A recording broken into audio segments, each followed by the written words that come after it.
সেই ইনসাফ তো এখন সোনার হরিণে রূপান্তরিত হয়েছে।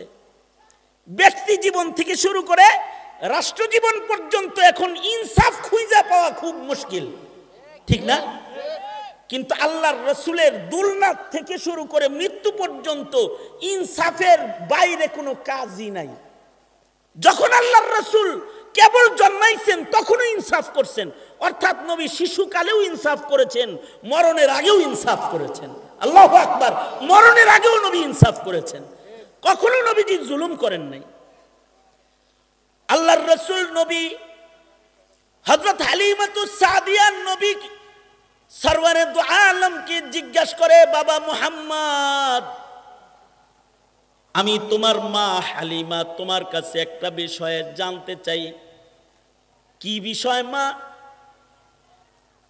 হালিমা বলে, বাবা মুহাম্মদ, মক্কা থেকে তুমি রহমাতুল্লিল আলামিনকে যখন আমি দুধ খাওয়ানোর জন্য লয়ে গেলাম, আমার বাড়ি বরকত শুরু হয়ে গেল। কিন্তু বাবা মুহাম্মদ, আমার দুনো স্তন ভর্তি দুধ এসে গেল, কিন্তু তুমি যতদিন আমার স্তনের দুধ পান করেছ ততদিন কেবলমাত্র ডান স্তনের দুধ তুমি পান করেছ, কখনো বাম স্তনে তুমি মুখ লাগাও নাই, কেন বাবা? আল্লাহর রসুল বলেন, আপনার যত রহমত আছে সব তো ইনসাফের কারণে আল্লাহ তাআলা দান করেছে। আমি রহমাতুল্লিল আলামিন, আমি কি বেইনসাফি করতে পারি নাকি? আমি যতদিন আপনার বুকের দুধ পান করেছি ততদিন শুধুই মাত্র আপনার ডান স্তনের দুধ পান করেছি, বাম স্তনটা রেখে দিয়েছি, কখনো বাম স্তনে আমি মুখ লাগাই নেই। কারণ হলো আমার দুধ ভাই আপনার সন্তানটার জন্য বাম স্তন রেখে দিতাম, আমি যদি দুনো স্তনের দুধ খেয়ে ফেলি তাহলে আমার ভাই খাবার থেকে বঞ্চিত হয়ে যাবে। এ কারণে আল্লাহর নির্দেশে আমি সব সময় এক স্তনের দুধ পান করে আর এক স্তন আমি আমার ভাইয়ের জন্য রেখে দিতাম। শিশু মুহাম্মদুর রাসূলুল্লাহ সাল্লাল্লাহু আলাইহি সাল্লাম তিনি মায়ের কোলে এক স্তন খায় আর এক স্তন ভাইয়ের জন্য রেখে যায়, আর তুমি মারে বাপের ঘুমের বড়ি খাওয়া জমিন লেখা লয়ে যাও। একটা বিষয় যেটা আল্লাহর আদেশ, আল্লাহর একটি আদেশ বিষয়ে কিঞ্চিত একটু কথা আপনাদের কানে পৌঁছায়া দিলেও আমি মনে করি আপনাদের ফায়দা হবে। আল্লাহ পাকের নির্দেশ হলো, আল্লাহ বলেন, এই জমিনের মানুষ তোমরা সবাই ইনসাফওয়ালা হয়ে যাও, জালেম হইবা না। নির্দেশটা কি বলেন আমার সাথে? কি নির্দেশ? ইনসাফওয়ালা হয়ে যাও, ইনসাফ কায়েম করো, জুলুম করবা না। তার মানে কি? জুলুম করবা না, এটা প্রথম নির্দেশ। কারণ ইনসাফ এমন একটা বিষয়, ইনসাফ এমন একটা গুণ, যেই গুণটা আল্লাহ তাআলা সবচেয়ে পছন্দ করেন। কারণ আল্লাহ তাআলা যদি ইনসাফ দেখেন তো আল্লাহ পাকের রহমতে জোশ পয়দা হয়। আল্লাহু আকবার বলেন। যে কোনো ইনসাফ যদি দেখেন তো আল্লাহর রহমতে জোশ পয়দা হয়। আর যদি বেইনসাফি আল্লাহ দেখেন তো আল্লাহ তাআলা গুসা হয়, আর নিয়ামত আল্লাহ তাআলা তালা লাগায় দেয়, নিয়ামত জমিনে পাঠানো বন্ধ করে দেয়। ইনসাফ, সেই ইনসাফ তো এখন সোনার হরিণে রূপান্তরিত হয়েছে। ব্যক্তি জীবন থেকে শুরু করে রাষ্ট্র জীবন পর্যন্ত এখন ইনসাফ খুঁজে পাওয়া খুব মুশকিল, ঠিক না? কিন্তু আল্লাহর রসুলের দুলনাথ থেকে শুরু করে মৃত্যু পর্যন্ত ইনসাফের বাইরে কোনো কাজই নাই। যখন আল্লাহর রসুল কেবল জন্মাইছেন তখনও ইনসাফ করছেন, অর্থাৎ নবী শিশুকালেও ইনসাফ করেছেন, মরণের আগেও ইনসাফ করেছেন। আল্লাহু আকবার। মরণের আগেও নবী ইনসাফ করেছেন, কখনো নবীজি জুলুম করেন নাই। আল্লাহর রসুল নবী হযরত হালিমাতুস সাদিয়া নবী সরওয়ারে দু আলমকে জিজ্ঞাসা করে, বাবা মুহাম্মদ, আমি তোমার মা হালিমা তোমার কাছে একটা বিষয়ে জানতে চাই। কি বিষয় মা? হালিমা বলে, বাবা মুহাম্মদ, মক্কা থেকে তুমি রাহমাতুল লিল আলামিনকে যখন আমি দুধ খাওয়ানোর জন্য লয়ে গেলাম, আমার বাড়ি বরকত শুরু হয়ে গেল। কিন্তু বাবা মুহাম্মদ আমার দুনো স্তন ভর্তি দুধ এসে গেল, কিন্তু তুমি যতদিন আমার স্তনের দুধ পান করেছ ততদিন কেবলমাত্র ডান স্তনের দুধ তুমি পান করেছ, কখনো বাম স্তনে তুমি মুখ লাগাও নাই। কেন বাবা? আল্লাহর রাসূল বলেন, আপনার যত রহমত আছে সব তো ইনসাফের কারণে আল্লাহ তাআলা দান করেছে। আমি রাহমাতুল লিল আলামিন, আমি কি বেইনসাফি করতে পারি নাকি? আমি যতদিন আপনার বুকের দুধ পান করেছি ততদিন শুধুই মাত্র আপনার ডান স্তনের দুধ পান করেছি, বাম স্তনটা রেখে দিয়েছি।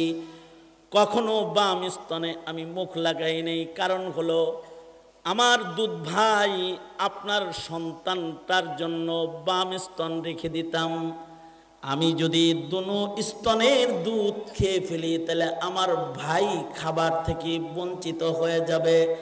এ কারণে আল্লাহর নির্দেশে আমি সব সময় এক স্তনের দুধ পান করে আর এক স্তন আমি আমার ভাইয়ের জন্য রেখে দিতাম। শিশু মুহাম্মদুর রাসূলুল্লাহ সাল্লাল্লাহু আলাইহি সাল্লাম তিনি মায়ের কোলে এক স্তন খায় আর এক স্তন ভাইয়ের জন্য রেখে যায়, আর তুমি মারে বাপেরে ঘুমের বড়ি খাওয়ায় জমিন লেখা লয়ে যাও। মানে ঘুমের বড়ি কটা খাওয়াই দিছে, এবার কয় মা এনে ছিল মারো, তো এনে জাতা মারছে, এমনি মারো মারছে, মায়ের ছোট ভাইটা বড় ভাই লয়ে গেছে, বড় ভাইটা ছোট ভাই লয়ে গেছে। এই তো আমাদের ইনসাফ। আর মুহাম্মদুর রাসূলুল্লাহ সাল্লাল্লাহু আলাইহি সাল্লামের ইনসাফ হইল যে আল্লাহর রাসূল মায়ের স্তনের দুধটা পর্যন্ত একা দুই স্তন খান না, ভাইয়ের সাথে ইনসাফ করার জন্য। আল্লাহু আকবার জোরে করে বলেন, ভাইয়ের সাথে ইনসাফ করতেছেন। আল্লাহর রাসূল বলেন, সাবধান আমার উম্মতেরা। আল্লাহর রাসূল আমাদের বলছেন, সাবধান আমার উম্মতেরা, আয-যুলমু যুলুমাতুন ইয়াউমাল কিয়ামাহ। হে আমার উম্মতেরা, এক সরিষার দানা পরিমাণ জুলুমও কারোর উপরে করবি না। যদি এক সরিষার দানা পরিমাণ জুলুমও কেউ কারোর উপরে করস তাহলে কিন্তু এই জুলুমটা হাসরের কঠিন ময়দানে অন্ধকার হয়ে তোর চোখের সামনে এসে যাবে, তুই পুলসরাত দেখবি না, তুই জান্নাতের পথ চলতে পারবি না। জুলুম অন্ধকার হয়ে ময়দানে মাহশারে মানুষের চোখের সামনে এসে যাবে। আর যদি কেউ ইনসাফওয়ালা হয় তাহলে তার চোখে নূর এসে যাবে। আল্লাহু আকবার জোরে বলেন। যে নূর দিয়া বিজলির গতিতে পুলসরাত পার হয়ে সে আল্লাহর জান্নাতে চলে যাবে। এ কারণে আল্লাহর রাসূল কখনো এক যাররা পরিমাণ বেইনসাফিও করে নাই। বদরের ময়দানে আল্লাহর রাসূল সাহাবীদের যুদ্ধের কাতার সোজা করতেছেন। নবী মুহাম্মদুর রাসূলুল্লাহ সাল্লাল্লাহু আলাইহি ওয়াসাল্লাম যুদ্ধের কাতারে সাহাবীদেরকে দাঁড় করাইতেছেন। নবীজির হাতে একটা লাঠি আছে, এই লাঠি দিয়ে সোজা করতেছেন যুদ্ধের কাতার। পোলাপানের ভিতরে তো জজবা বেশি থাকে, এটি কাতারে থাকবার চায় না, লাফ দিয়ে খালি সামনে আসে। এক যুবক লাফ দিয়া সামনে চলে আসে আগে যুদ্ধ করার জন্য, খুব জজবা। আল্লাহর রাসূলের হাতে যে লাঠিটা আছে, আল্লাহর নবী এই লাঠি দিয়ে এই সাহাবীর পেটের ভিতরে গুতা দিয়া কয়, পিছনে যাও। সাহাবী বড় চালাক, সাহাবীর সাথে সাথে বলে, আল্লাহর নবী আমি ব্যথা পাইছি, আমারে ব্যথা দিয়ে আলাইছেন আপনি। নবী হইয়া কাউরে ব্যথা দিছে কেমন কথা? সাহাবী বলে, ওগো আল্লাহর নবী আমি ব্যথা পেয়ে ফেলেছি, জুলুম হয়ে গেল। সাথে সাথে আল্লাহর নবী নিজের লাঠিটা সাহাবীর হাতে দিয়ে বলে, সাহাবী তোমার পেটে কাপড় নাই, এই যে নাও, আমি আমার চাদরটাকে সরাইয়া দিলাম। এই যে লাঠিটা, যে লাঠি দিয়া আমি তোমার পেটে আঘাত করেছিলাম, লাঠিটা তোমার হাতে দিলাম। তুমি এ লাঠির দ্বারা আমার পেটের ভেতরে আমি যতটুকুন জোরে তোমাকে গুঁতো দিয়েছি, তুমি অতটুকুন জোরে আমাকে একটা গুঁতা দাও। দুনিয়ার জুলমের বদলা দুনিয়ায় হয়ে যাক, আমি জুলুম করেছি, ব্যথা পেয়েছ, এমনটি কথা হাসরে তুমি বলো না।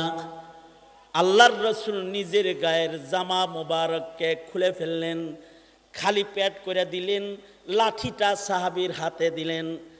আশ্চর্য, আশেক সাহাবী সাথে সাথে লাঠিটা ছেড়ে দিয়ে চালাকি করে নিজের বুকটাকে আল্লাহর রসুলের বুকের সাথে চাইপা ধইরা বলে, ওগো আল্লাহর নবী, যুদ্ধ কর্মু, বাঁচব নাকি, গাজী হব নাকি শহীদ হব জানি না, তাই মনে ধান্দা আসছে, বাহানা কইরা নবীর গায়ের সাথে একটু ঘষা দিয়া কবরে যাই।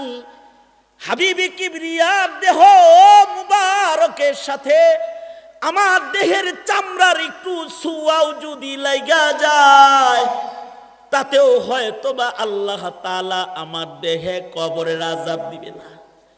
এ কারণে বাহানা করেছি, আপনার পেটের খোঁচার বাহানায় কাপড় সরায়া আপনার দেহে নিজের দেহ একটু লাগাইবার জন্য। অর্থাৎ সাহাবীও কেমন, সাহাবী যুদ্ধের ময়দানে কাতারে দাঁড়ায়ও কবরের চিন্তা ভুলে নাই। আর নবীজি কেমন, যুদ্ধের ময়দানে দাঁড়ানো অবস্থায়ও একটা লাঠির খোঁচার জুলুম কারোর উপরে হবে এটা নবী বরদাস্ত করে নাই। সাইয়্যিদুল মুরসালিন হইয়া নিজের পেটের কাপড় খুলে সাহাবীর সামনে নিজেকে পেশ করেছে। আল্লাহু আকবার কাবীরা, এটা হলো ইনসাফ। আমরা তো রিকশাওয়ালারে অনেক সময় মারতে যাই, অনেক সময় ড্রাইভাররে গালিগালাজ করি, অনেক সময় অধীনস্থর উপরে জুলুম করি। হযরত আবু বকর নবীজির কাছ থেকে ইনসাফ শিখেছেন।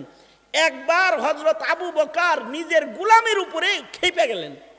গোলাম এমন কাজ করলো, রাগ কইরা হযরত আবু বকর করলেন কি, গোলামের কান ধরলেন, কান ধরে দিছে একটা মলা। কান কিন্তু মানব দেহের এমন একটা অঙ্গ, এটা আস্তে ধরলেও অঙ্গটা নরম তো লাল হয়ে যায়। বিশ্বাস না হয় নিজের কান নিজে একটু মুলা দিয়ে টেস্ট করে দেখেন, বুঝেন নাই কথাটা? কান এমন অঙ্গ, এটারে যদি ধরে কোনো রকম জাতা জুতা দেয় তাহলে লাল হয়ে যায়, কারণ এটা নরম, লতিটা নরম, অঙ্গটা নরম। তা আবু বকর যখন কান মলা দিছে, কানটা লাল হইছে না? এবার গোলামে কয়, আমার মনিব আমারে কানে মলা দিল, ব্যথা পাইছি, লাল হয়ে গেছে, কান্দে। পোলাপানের যে খাচ্ছিল সেটা। হযরত আবু বকর কিছু সময় পরে ওনার যখন স্বাভাবিক অবস্থার রাগ কমছে, দেখেন ইনসাফ কাকে বলে। হযরত আবু বকরের মতো মানুষ, হযরত আবু বকরের পরিচয় হলো তিনি সিদ্দিকে আকবর। হযরত আবু বকরের পরিচয় হলো আবু বকরকে আল্লাহর জান্নাতের আটো দরজা জান্নাতে ডাকবে। হযরত আবু বকর নবীর সাথে রওজায়ে আতহারে ঘুমিয়ে রয়েছে। হযরত আবু বকর নবীর হাতের পয়লা মুসলমান। হযরত আবু বকর নবীজির সাথে হিজরতের গুহার সাথী। হযরত আবু বকর নবীর রঙে রঙিন নিসবতে ইত্তেহাদি। আবু বকর সব সময় নবীর অনুকরণ সর্বোচ্চ এত করে যে আবু বকর যেমন রসুল তেমন, রসুল যেমন আবু বকরের কাজকামগুলো হুবহু তেমন। এক যাররা নবীর ইত্তিবার বাইরে কখনো আবু বকর যায় না। হাইয়ান ওয়া মাইয়িতান আসবা আনিন নবী সাল্লাল্লাহু আলাইহি ওয়াসাল্লাম। এইরকম একজন মানুষ যাকে রসুল বারবার বলেছেন তুমি জান্নাতি, তুমি জান্নাতি, তুমি জান্নাতি। আল্লাহর রসুল এক পর্যায়ে বললেন তোমাকে আল্লাহর জান্নাতের আটো দরওয়াজা ডাকবে। তার মানে জান্নাতের আটো গেট এই উম্মতের যার জন্য খোলা থাকবে তিনি হলেন হযরত আবু বকর। এইরকম একজন মানুষ হইয়া তিনি কান দামনে লইয়া গোলামের কাছে যায় বলে, এই আমি তোর উপরে জুলুম করে ফেলেছি, আমি তোকে যেভাবে একটা মলা দিছি না, তুই আমার ওইরকম একটা মলা দিয়ে দে। কি লেগে? কয় না আমি তোর উপরে জুলুম করে ফেলেছি, আল্লাহ যদি আমাকে ধরে তা আমি জব দিব কি? আমি তো তোকে মুখে বললেই পারতাম, হাতে আক্রমণ করলাম কেন? হযরত উমর ওখানে আছেন। হযরত উমর গোলামকে ধমক দিয়ে বললেন, এই গোলাম তুমি বলো যে না না না আপনার কান আমার ধরতে হবে না, আমি আপনাকে মাফ করে দিছি, বলো তাড়াতাড়ি। গোলাম শেষ বেলায় বললেন, আবু বকর আমি আপনাকে ক্ষমা করে দিছি। এরপরে হযরত আবু বকর থামলেন। এর আগ পর্যন্ত ভাই ভাইয়ের ভেতরে এতটুকু জুলুমের আচরণ হবে মুসলমান মুসলমানের সাথে, এটা বরদাস্ত করলেন না। আমাদের হালত কি? আমরা তো রাজনৈতিক বিরোধের কারণে, ব্যবসায়িক স্বার্থের কারণে অথবা যে কোনো স্বার্থের কারণে এক ভাই আর এক ভাইয়ের উপরে জুলুম করি, লাগে যেন আমরা মরুমো না, আর আমাদের বিচারও মনে হয় আল্লাহ তাআলা করতে পারবেন না। আমাদের জিন্দেগির অবস্থা হলো অনেকটা এমন। জমিনে এখন রহমত নাই, গজবে চতুর্দিকে বালা মুসিবতে জর্জরিত। কারণ কি? একটা বড় কারণ হলো আমাদের ভিতরে ইনসাফ নাই। আশ্চর্য একটা বিষয়, জুলুম এটা এমন একটা বিষয়, জুলুম করা লাগে না। কেউ যদি জুলুমের নিয়ত করে যে হে জুলুম করবো মুখের উপরে, এরকম নিয়ত যদি খালি করে, সাথে সাথে আল্লাহ তাআলা রহমত বন্ধ করে দেয়। আর ইনসাফ এত বড় গুণের নাম, ইবাদতের নাম। কেউ যদি নিয়ত করে যে আমি ইনসাফ করব, নিয়ত করার সাথে সাথে আল্লাহ তাআলা রহমতের দরজাগুলো সব খুলে দেয়। আল্লাহু আকবার কাবীরা। এটা ব্যক্তি জীবনের জুলুম হোক, পারিবারিক জীবনের জুলুম হোক। অনেক বাপেরা নিয়ত করে যে মেয়ে গড়ে কিছু দিতাছি না, সব পোলা করে দিব। এটা একটা জুলুম। নিয়ত করার সাথে সাথে রহমত বন্ধ হয়ে যায়। আর যদি কোনো পিতা নিয়ত করে যে আমি আমার সন্তানদের সাথে ইনসাফের আচরণ করব, কোন সন্তানের উপরে জুলুম করব না, কোন মেয়ের উপরে জুলুম করব না, কোন ছেলের উপরেও জুলুম করব না, নিয়ত করার সাথে সাথে রহমতের বাহারের দরওয়াজা আল্লাহ তাআলা খুলে দেয়। সুবহানাল্লাহি ওয়া বিহামদিহি।